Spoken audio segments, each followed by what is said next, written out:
Bonjour, voici des ossobuco de chez Chapin à Rennes. Magnifique. Environ 250 grammes chacun. Voici les légumes pour la cuisson qui ont été hachés. Carottes, verres de poireau, oignons, ail, les aromates. Là, vous avez aussi du romarin, du laurier, du thym et la sauge. Ce qu'il faut privilégier, c'est plutôt la sauge.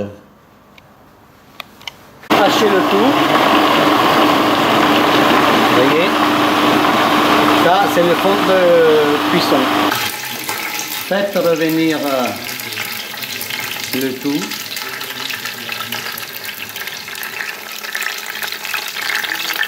Donc voilà les herbes. Là, je vais rajouter les légumes. Voici pendant la cuisson. Faire revenir à feu pas trop fort. Ensuite, disposez le fond dans la plaque à l'enfour, comme ceci. Vous prenez vos beaux morceaux de ossobuco et vous les farinez et vous les posez délicatement dans la poêle chaude, l'huile chaude. Voyez. Allez, continuez toute la plaque. Voilà.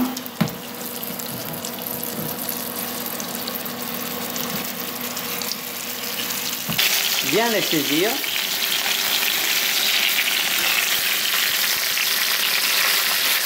Ça sent bon. Une fois bien saisi, vous les posez délicatement dans votre plaque de cuisson. Jetez l'huile, ensuite vous déglacez la poêle avec du vin blanc ordinaire. Encore un peu, madame. Je travaille avec ma belle-mère alors. Déglacé. Voilà, vous déglacez. Déglacez bien. Réduire. Ça sent bon. Ensuite, versez sur les ossobuco. Voilà. Un peu partout. Après, de toute façon, tout va se mélanger avec la tomate. Allez-y, allez-y. Donc, les voici dans sa plaque. Choisir une bonne sauce tomate. Après y avoir rajouté un bon litre et demi d'eau, voilà, on mixe le tout.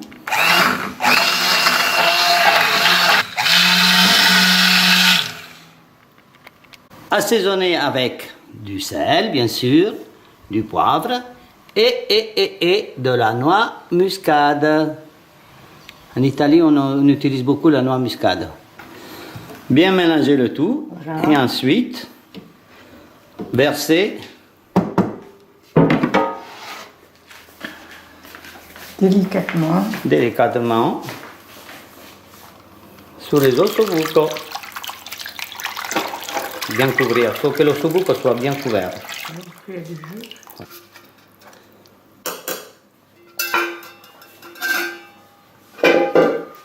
Voilà, remuez délicatement. Parce qu'il y a les légumes, essayez de mélanger un peu les légumes qui sont au fond. Vous pouvez bien sûr le mettre aussi après. Voilà.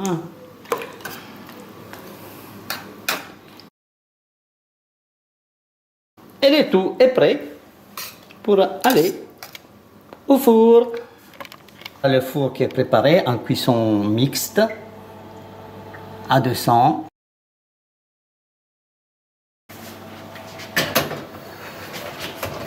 Mon assistante, de dos. Oui, habillée avec un pantalon, voilà. Oui, c'est bon.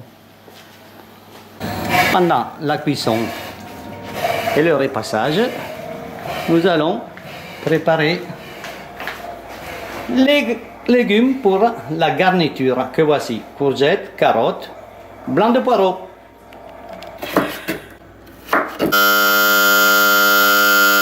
Et là, on remet 30 minutes. Voilà. Et pendant ce temps-là, on continue de couper les légumes. Vous mélangez bien sûr le tout, les 3 légumes, bien mélanger, hein. Hein.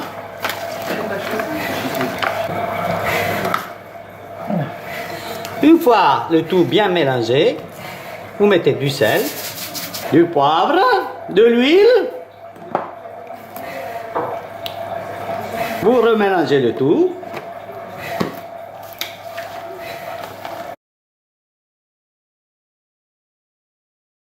Voici les légumes prêts à être cuits. Et qu'est-ce qu'il nous reste encore à faire? La grémolata.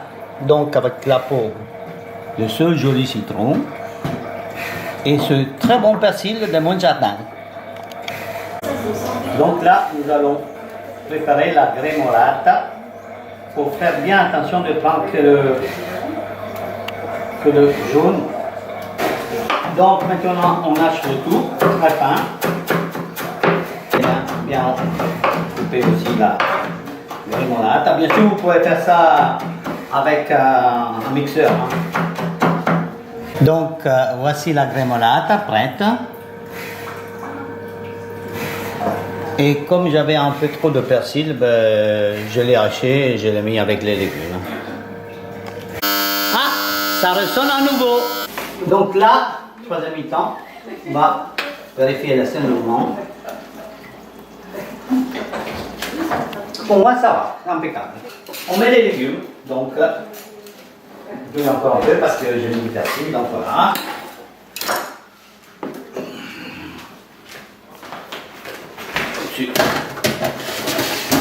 Et on est parti pour la troisième mi-temps. Donc, après vérification, j'ai vu que finalement les ossobuco sont cuits. Donc, je vais les sortir. Ils ont cuit 1 heure 10 minutes.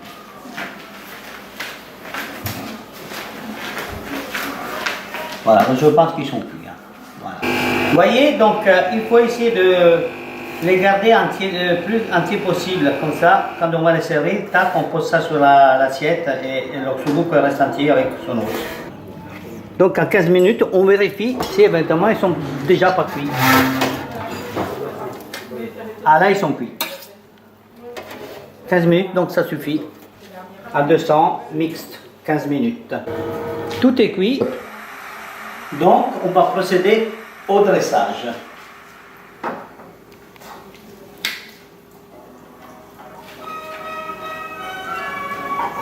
En prenant l'ossobuco, en faisant attention de ne pas le casser, bien sûr. Hein. On le pose délicatement dans l'assiette. C'est très bien là, on mélange un peu la sauce pour diluer la petite graisse. Voici. Ensuite, on prendra les légumes qu'on aura mis dans un emporte-pièce au préalable, bien pressé. On renverse. Voilà.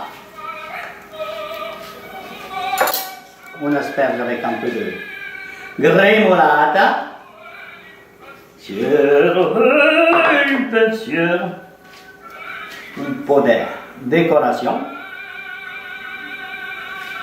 Et voilà. L'ossobuco dressé.